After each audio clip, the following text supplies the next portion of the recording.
Hi hello friends, welcome back to my YouTube channel. ನಾನು ನಿಮ್ಮ ಪ್ರೀತಿಯ ಪವಿತ್ರ. ಯಾರು ಕಾಣಿಸ್ತಾನೆ ಇಲ್ಲ, ಬರೀ ವಾಯ್ಸ್ ಮಾತ್ರ ಕೇಳಿಸ್ತಾ ಇದೆ ಅಂತ ನೋಡ್ತಾ ಇದ್ದೀರಾ. ನಾನೇ ವಿಡಿಯೋ ತೆಗಿತಾ ಇದ್ರೆ ಇನ್ನೆಲ್ಲಿ ಕಾಣಿಸ್ತೀನಿ ಕಣ್ರಿ. ಇವರೆಲ್ಲ ನನ್ನ ಫ್ಯಾಮಿಲಿ ಮೆಂಬರ್ಸ್, ನನ್ನ ತಮ್ಮ ಅಂದಿರು, ನನ್ನ ಮಗಳು, ನಮ್ಮ ಯಜಮಾನ್ರು, ನಮ್ಮ ಅಜ್ಜಿ, ನಮ್ಮಮ್ಮ ಎಲ್ಲರೂ ಕೂಡ ಏನೋ ಮಾಡ್ತಿದ್ದಾರೆ ಅಂತ ಯೋಚನೆ ಮಾಡ್ತಾ ಇದ್ದೀರಲ್ಲ, ಅದು ಏನು ಅಂತ ನಿಮಗೆ ಗೊತ್ತಾಗುತ್ತೆ. ವಿಡಿಯೋನ ಕೊನೆವರೆಗೂ ನೋಡ್ತಾ ಇರಿ. ಹಾಗೆ ಇದು ನಮ್ಮ ಆಂಟಿ ಏನು ಮಾಡ್ತಿದ್ದಾರೆ ಅಂತ ಹೇಳಿದ್ರೆ, ಬೆಲ್ಲದಲ್ಲಿ ಪೂರಿನ ಕಲಿಸ್ಬಿಟ್ಟು ಇದೇನೋ ಹೇಳ್ತಾರಪ್ಪ ಬುರುಗುಂಡೆ ಅಂತ, ಅದನ್ನು ಮಾಡ್ತಾಯಿದ್ದಾರೆ. ಇದೆಲ್ಲ ಏನಕ್ಕೆ ಮಾಡ್ತಾಯಿದ್ದೀವಿ ಅಂತಂದರೆ, ಒಂದು ವಿಶೇಷವಾದ ಕಾರ್ಯಕ್ರಮ ಇದೆ, ಸೊ ಅದಕ್ಕೋಸ್ಕರ ಮಾಡ್ತಾ ಒಬ್ಬರಲ್ಲ ಇಬ್ಬರಲ್ಲ, ಮನೇಲಿರೋ ಎಲ್ಲ ಮೆಂಬರ್ಸು ಕೂಡ ಇದರಲ್ಲಿ ಭಾಗವಹಿಸಿ ಎಲ್ಲರೂ ಕೂಡ ಈ ಫಂಕ್ಷನ್ಗೆ ತಯಾರಿಗಳ ಮಾಡ್ಕೊತಾ ಇದ್ದೀವಿ. ಏನು ಆ ಫಂಕ್ಷನ್ನು ಅಂತ ನಿಮಗೆ ಮುಂದೆ ಗೊತ್ತಾಗುತ್ತೆ. ಇದರಲ್ಲಿ ನೋಡಿ, ಫಸ್ಟ್ ಮಾಡ್ತಾ ಇರೋವಂಥದ್ದು ಬುರುಗುಂಡೆ. ಫಸ್ಟ್ ನಮ್ಮಮ್ಮ ಹಸಿಟ್ಟನ್ನ ಕಲಸಿಟ್ರು, ಅದು ಕರ್ಜಿಕಾಯಿ ಮಾಡಲಿಕ್ಕೋಸ್ಕರ. ಇದು ಉಂಡೆ. ಇದನ್ನು ಫಸ್ಟು ಬುರ್ಗ್ ಹಾಕ್ಕೊಂಡು ಕಡಲೆಪುರಿನ, ಆಮೇಲೆ ಬೆಲ್ಲದ ಪಾಕ ತೊಗೊಂಡು ಅದ್ರಲ್ಲಿ ಪಾಕ ಮಿಕ್ಸ್ ಮಾಡಿಕೊಂಡು, ಆಮೇಲೆ ಅದನ್ನು ಚೆನ್ನಾಗಿ ಗಟ್ಟಿಯಾಗಿ ಕಲಸಿ ಲೋಟದಲ್ಲಿ ಹಾಕಿ ಈ ಶೇಪ್ನ ಕೊಡ್ತಾ ಇರೋದು. ಅದು ಮುಗ್ದಿದ ನಂತರನೇ ನೆಕ್ಸ್ಟ್ ನಾವು ಇಮಿಡಿಯೇಟ್ಲಿ ಕಜ್ಜಿಕಾಯಿ ಮಾಡೋದಕ್ಕೆ ಇಟ್ಕೊಂಡ್ವಿ. ನಮ್ಮ ಆಂಟಿ ಫಸ್ಟು ಹೊಸಿತಾ ಇದ್ದಾರೆ. ಈ ಕೆಲಸ ಅಂತೂ ತುಂಬ ಅಂದರೆ ತುಂಬಾ ಕಷ್ಟ ಅಂತ ಅನಿಸ್ಬಿಡ್ತು ನನಗಂತೂ. ಮಾಡಬೇಕಾದ್ರೆ ಏನು ಮಾಡೋದಕ್ಕಾಗಲ್ಲ, ಎಲ್ಲ ಮಾಡಬೇಕು ಅಂಥೇಳಿ ಎಲ್ಲರೂ ಕುತ್ಕೊಂಡು ಮಾತಾಡಿಕೊಂಡು ಮಾಡಿದ್ವಿ.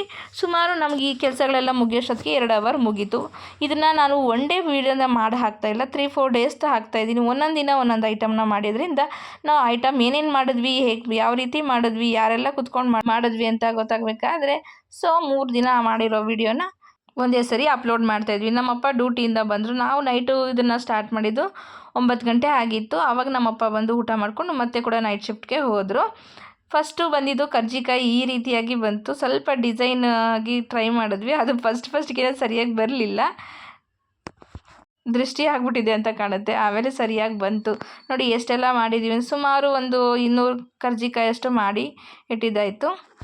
ಈ ಕೆಲಸನ ಒಬ್ಬೊಬ್ಬರು ಒಂದೊಂದು ರೀತಿಯಲ್ಲಿ ಮಾಡ್ತಾಯಿದ್ರು. ನಾನು ನಮ್ಮ ಆಂಟಿ ಎಲೆ ಹೊಸಿತಾಯಿದ್ರೆ, ನನ್ನ ತಮ್ಮಂದಿರಿಬ್ಬರು ಇದನ್ನು ಕ್ಲೋಸ್ ಮಾಡ್ತಿದ್ದಾರೆ. ನಮ್ಮಮ್ಮ ಕೂಡ ಅದನ್ನು ಹೆಲ್ಪ್ ಮಾಡ್ತಿದ್ದಾರೆ. ನಮ್ಮ ಅಜ್ಜಿ ಕೂಡ, ನನ್ನ ಮಗಳು ಸಹ ಎಲ್ಲರೂ ಹೆಲ್ಪ್ ಮಾಡ್ತಿದ್ದಾರೆ. ಸೊ ಎಲ್ಲರೂ ಕೂತ್ಕೊಂಡು ಒಟ್ಟಿಗೆ ಇದನ್ನು ಮಾಡಿ ಮುಗಿಸಿದ್ವಿ. ಆನಂತರ ಮಾಡಾದ್ಮೇಲೆ ನಮ್ಮ ಯಜಮಾನ್ರು ಎಣ್ಣೆ ಕಾಯಕ್ಕಿಟ್ಟು ಅದನ್ನು ತೇಲಿಸ್ತಾ ಇದ್ದಾರೆ.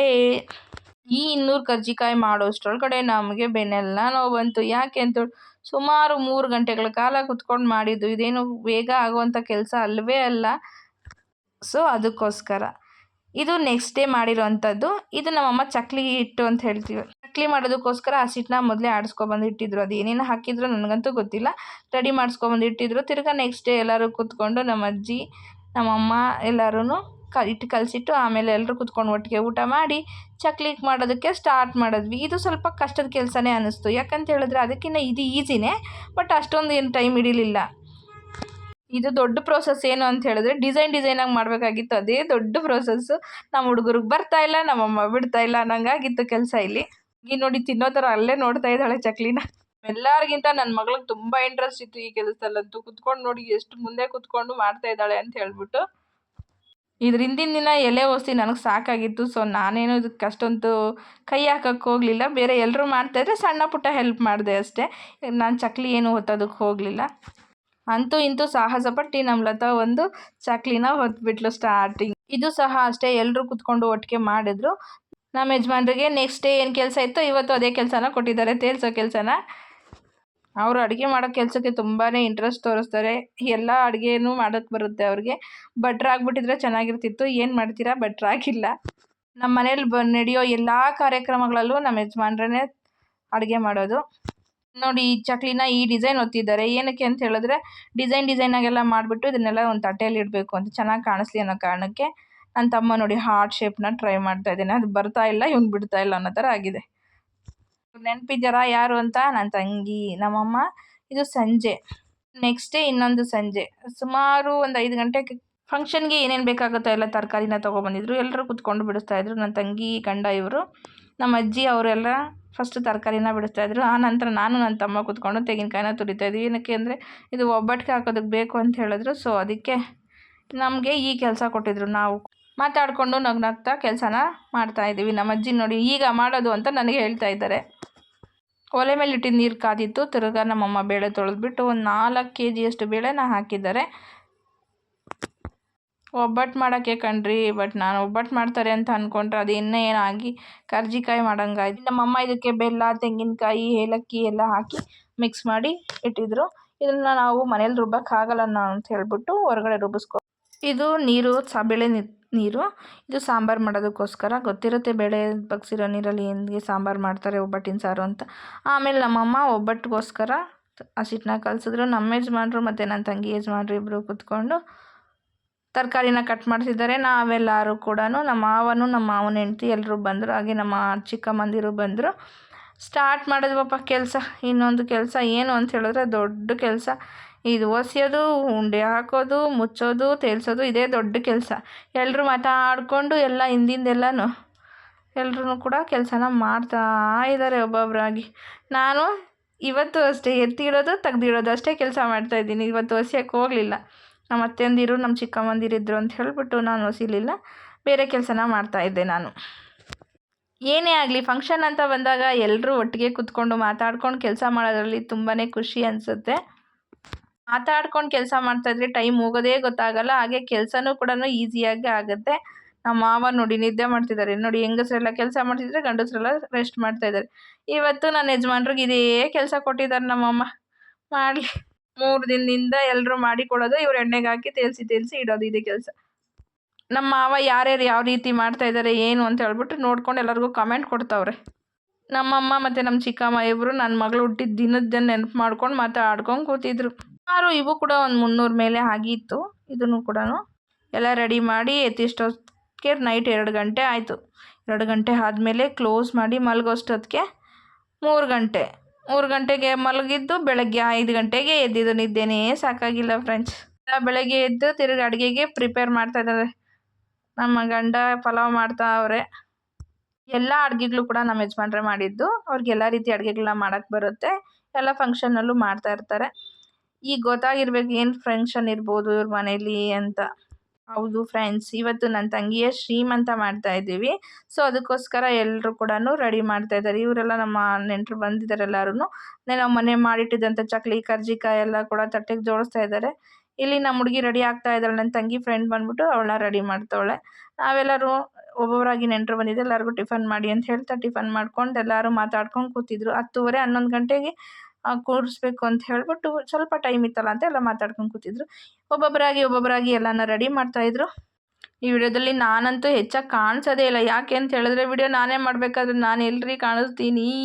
ಯಾವಾಗಲೂ ವಿಡಿಯೋ ಮಾಡೋಕ್ಕೆ ಹೆಲ್ಪ್ ಮಾಡ್ತಿದ್ದೆ ನನ್ನ ತಂಗಿ. ಬೇರೆ ಫಂಕ್ಷನ್ಗೆ ಹೋಗಿ ಅಟೆಂಡ್ ಮಾಡೋಕ್ಕೆ ಹೋಗಿದ್ದಾಳೆ. ಸೊ ಅದರಿಂದಾಗಿ ನನಗೆ ಸ್ವಲ್ಪ ಈ ಥರ ಪ್ರಾಬ್ಲಮ್ ಆಯಿತು. ನಾನು ಯಾವ ರೀತಿ ಕಾಣಿಸ್ತಾ ಇದ್ದೀನಿ ಅಂತ ಕಮೆಂಟ್ ಮೂಲಕ ತಿಳಿಸಿ ಫ್ರೆಂಡ್ಸ್. ಸುಮಾರು 10:30 ಅಷ್ಟೊತ್ತಿಗೆ ಮನೇಲಿ ನಾವು ಚಿಕ್ಕದಾಗಿ ಇದನ್ನು ಫಂಕ್ಷನ್ನ ಮಾಡೋದಕ್ಕೋಸ್ಕರ ಎಲ್ಲ ರೆಡಿ ಮಾಡಿದ್ವಿ. ನಮ್ಮ ಹುಡುಗಿ ಕೂಡ ರೆಡಿ ಆಗಿಬಿಟ್ಟು ಬಂದು ದೇವರಿಗೆ ನಮಸ್ಕಾರ ಮಾಡಿಕೊಂಡು ಸೀಟಲ್ಲಿ ಕುತ್ಕೊತಾವಳೆ. ಎಲ್ಲದಕ್ಕಿಂತ ಮೊದಲು ದೇವರ ಆಶೀರ್ವಾದ ಇರಲೇಬೇಕಲ್ವ. ಯಾವುದೇ ಒಂದು ಚಿಕ್ಕ ಫಂಕ್ಷನ್ ಆಗಲಿ ದೊಡ್ಡ ಫಂಕ್ಷನ್ ಆಗಲಿ ದೇವರ ಆಶೀರ್ವಾದ ತೊಗೊಳ್ಲೇಬೇಕು ಫಸ್ಟಿಗೆ ಅಂತೇಳಿ ಫಸ್ಟು ದೇವರಿಗೆ ನಮಸ್ಕಾರ ಮಾಡಿಕೊಂಡು ಆ ನಂತರ ಅವಳು ಸೀಟಲ್ಲಿ ಕುತ್ಕೊತಾವಳೆ. ಈಗ ನನ್ನ ತಂಗಿ ಶ್ರೀಮಂತ ನಡೀತಾ ಇದೆ. ತಾಯಾಗೋ ಸಮಯದಲ್ಲಿ ಈ ಶ್ರೀಮಂತ ಅಂತ ಒಂದು ಮಾಡ್ತಾರೆ. ತುಂಬಾ ಖುಷಿ ಅನಿಸುತ್ತೆ ಎಲ್ರಿಗೂ ಕೂಡ. ಅದು ಮಾಡಲೇಬೇಕಾದಂಥ ಪದ್ಧತಿ ಕೂಡ. ಹುಟ್ಟೋವಂಥ ಮಗು ಆಶೀರ್ವಾದದಿಂದ ಹುಟ್ಟಲಿ, ಚೆನ್ನಾಗಿ ಹುಟ್ಟಲಿ ಅಂತೇಳಿ ಎಲ್ಲ ಮುತ್ತೈದೆ ಬಂದು ಆಶೀರ್ವಾದ ಮಾಡೋವಂಥದ್ದು ಒಂದು ಚಿಕ್ಕದು ಫಂಕ್ಷನು. ಚೆನ್ನಾಗಿ ಅನಿಸುತ್ತೆ, ಚೆನ್ನಾಗಿರುತ್ತೆ ಕೂಡ. ಆಮೇಲೆ ನನ್ನ ತಂಗಿ ಗಂಡ ಬಂದ್ಬಿಟ್ಟು ಅವಳಿಗೆ ಬಟ್ಟಿಟ್ಟು ಆಶೀರ್ವಾದ ಮಾಡಿ ಆಮೇಲೆ ಸ್ಟಾರ್ಟ್ ಮಾಡ್ತಾರೆ ಫಂಕ್ಷನ್ನ. ಒಂದು ಕಡೆ ಹೂನಾರ ಎಲ್ಲ ಹಾಕಿ ಮಾಡ್ತಾರೆ. ನಮ್ಮ ಕಡೆ ಹೂನಾರ ಎಲ್ಲ ಹಾಕಲ್ಲ.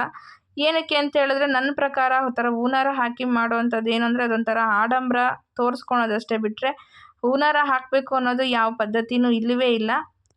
ಕೆಲವೊಬ್ಬರು ಅವ್ರ ಖುಷಿಗೋಸ್ಕರ ಅವ್ರು ಇಷ್ಟದಂತೆ ಮಾಡ್ಕೊತಾರೆ. ನಮ್ಮ ಕಡೆ ಈ ಥರ ಹೂನಾರ ಹಾಕಿ ಮಾಡೋವಂಥದ್ದು ಏನಿಲ್ಲ. ನನ್ನ ಶ್ರೀಮಂತದಲ್ಲೂ ಕೂಡ ಈ ಥರ ಮಾಡಿಲ್ಲ. ಹೂನಾರ ಹಾಕಬೇಕು ಅನ್ನೋದು ಇರಲಿಲ್ಲ, ನಾವು ಕೂಡ ಮಾಡಲಿಲ್ಲ. ಇಂಥ ಶಾಸ್ತ್ರಗಳೆಲ್ಲ ಗಂಡಸ್ರಿಗೆ ಮಾಡೋದಕ್ಕೆ ಗೊತ್ತಾಗೋದಿಲ್ಲ. ಸೊ ಯಾರಾದರೂ ಹೇಳ್ಕೊಟ್ರೆ ಮಾತ್ರನೇ ಮಾಡೋದಕ್ಕೆ ಗೊತ್ತಾಗುತ್ತೆ.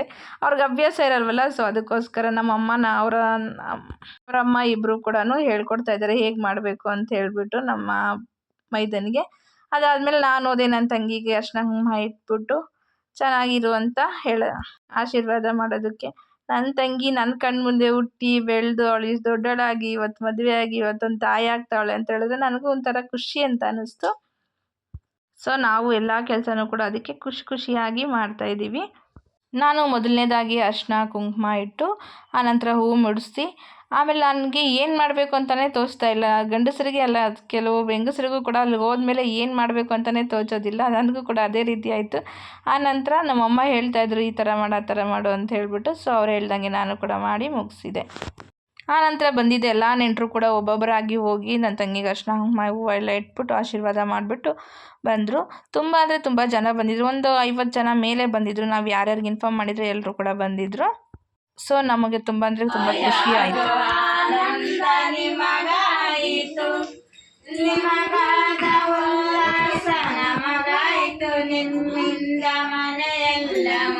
ನಮ್ಮ ಅಜ್ಜಿ ಆಗಿ ನಮ್ಮ ಚಿಕ್ಕಮ್ಮ ಬಂದ್ಬಿಟ್ಟು ಸೋಬಾನ ಹಾಡು ಅಂತ ಹೇಳ್ತಾರಲ್ಲ, ಹಳೇ ಕಾಲದವರು ಆಡ್ತಾರಲ್ಲ, ಆ ರೀತಿ ಹಾಡು ಹೇಳಿದ್ರು ನಮ್ಮ ಅಜ್ಜಿ. ಹೆಂಗಸ್ರದ್ದು ಆ ಕೆಲಸ ಆದರೆ ಗಂಡಸ್ರದ್ದು ಈ ಕೆಲಸ, ಅಡುಗೆದೆಲ್ಲ ಮಾಡ್ತಾಯಿದ್ರು ಒಬ್ಬೊಬ್ಬರಾಗಿ. ತಂಗಿ ಕೈಯಿಂದ ಒಂದು 5 ಜನಕ್ಕೆ ಬಾಗಿನ ಅಂತಾರಲ್ಲ ಆ ಥರ ಕೊಡಿಸಿದ್ರು ಅರಿಶಿನ ಕುಂಕುಮ ಅದೆಲ್ಲ.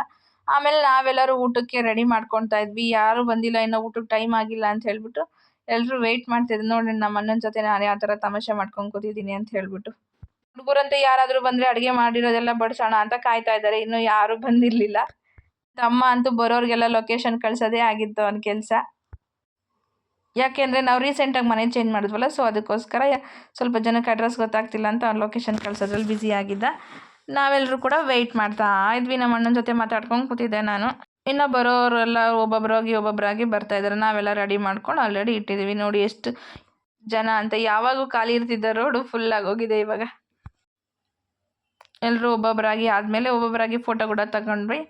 ನನ್ನ ಮಗಳಂತೂ ಈ ಫಂಕ್ಷನಲ್ಲಿ ತುಂಬ ಬೇಜಾರು ಮಾಡ್ಕೊಬಿಟ್ಟಿದ್ಲು, ಕೋಪ ಮಾಡ್ಕೊಬಿಟ್ಟಿದ್ಲು. ನಾನು ಎತ್ಕೊತಿಲ್ಲ, ನಮ್ಮ ಅವರಪ್ಪನೂ ಎತ್ಕೊತಿಲ್ಲ ಅಂತ ಕೋಪ ಮಾಡ್ಕೊಬಿಟ್ಟಿದ್ಲು. ಫೈನಲಿ ಎಲ್ಲರೂ ಬಂದು ಅರಿಶಿನ ಕುಂಕುಮ ಇಕ್ಕಿ ಆಶೀರ್ವಾದ ಮಾಡಾದ್ಮೇಲೆ ಈ ಥರ ಆರತಿ ಎತ್ತುತ್ತಾ ಇದ್ದೀವಿ. 5 ಜನ ಬೇಕು ಅಂತ ಹೇಳಿದ್ರೆ 5 ಜನ ಎಲ್ಲರೂ ಸೇರಿಕೊಂಡು ಆರತಿನ ಮಾಡ್ತಾ ಇದ್ದೀವಿ. ನಮ್ಮ ಅಜ್ಜಿಯಾಗಿ ನಮ್ಮ ಚಿಕ್ಕಮ್ಮ ಹಾಡು ಹೇಳ್ತಾ ಇದ್ರು.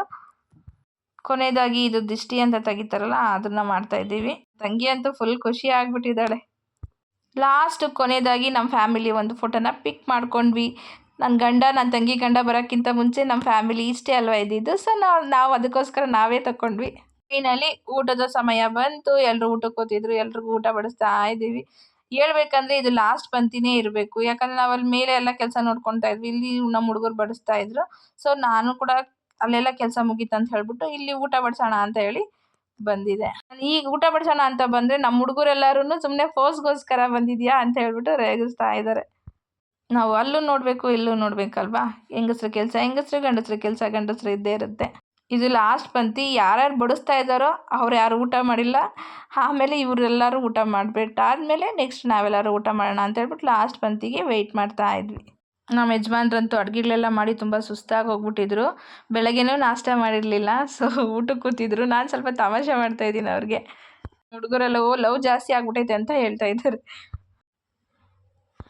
ಫೈನಲಿ ಅಂತ ಹೇಳಿದ್ರೆ ನಾವೇ ಲಾಸ್ಟ್ ಪಂಕ್ತಿ ಕೂತ್ಕೊಂಡು ಬಾಳೆ ಎಲೆ ಎಲ್ಲ ಖಾಲಿಯಾಗಿ ಹೋಗಿತ್ತು. ನಾವು ಅದಕ್ಕೆ ಬೇರೆ ಪ್ಲೇಟ್ಗಳನ್ನ ತರಿಸ್ಕೊಂಡು ಎಲ್ಲರೂ ಕೂಡ ಒಟ್ಟಿಗೆ ಕೂತ್ಕೊಂಡು ಊಟ ಮಾಡ್ತಾ ಇದ್ದೀವಿ. ನನ್ನ ತಂಗಿ ಅಂತೂ ಸುಸ್ತಾಗಿರೋ ಥರ ಕುತ್ಕೊಂಡ್ಬಿಟ್ಟವಳು. ಯಾಕಂದರೆ ಅವಳು ಬೇರೆ ಫಂಕ್ಷನ್ಗೆ ಹೋಗಿ ಅಟೆಂಡ್ ಮಾಡ್ಕೊಬಂದು ಮತ್ತೆ ಇಲ್ಲೊಂದು ಫಂಕ್ಷನ್ ಅಟೆಂಡ್ ಪಾಪ ಸುಸ್ತಾಗಿ ಹೋಗ್ಬಿಟ್ಟವಳು. ನಾನು ನನ್ನ ತಂಗಿದಿರು ನಮ್ಮ ಅಣ್ಣ ಕೂತ್ಕೊಂಡು ಊಟ ಮಾಡ್ತಾಯಿದ್ದೀವಿ. ಇನ್ನೂ 3 ಜನ.